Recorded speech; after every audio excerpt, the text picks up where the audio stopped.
లాభాలు ఉంటాయి. ఓకే. మందార చెట్టు లేని ఇల్లు అంటే నాకు తెలిసి పల్లెటూళ్ళలో ఉండదనే చెప్పొచ్చు.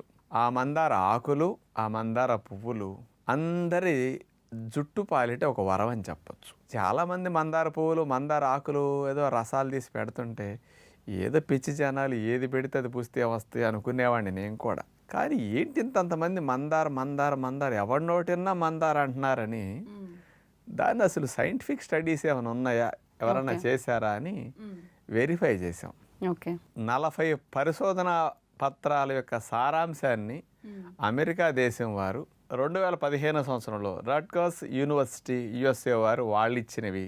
ఇంకొక స్పెషల్ది తెల్ల జుట్టు రాకుండా నలుపుగా ఎక్కువ రోజులు ఉండేటట్టు మందారాకులు చేస్తున్నాయని central leather research institute Chennai వారు 2003 సంవత్సరంలో పరిశోధన చేసి మందారాకుల మీద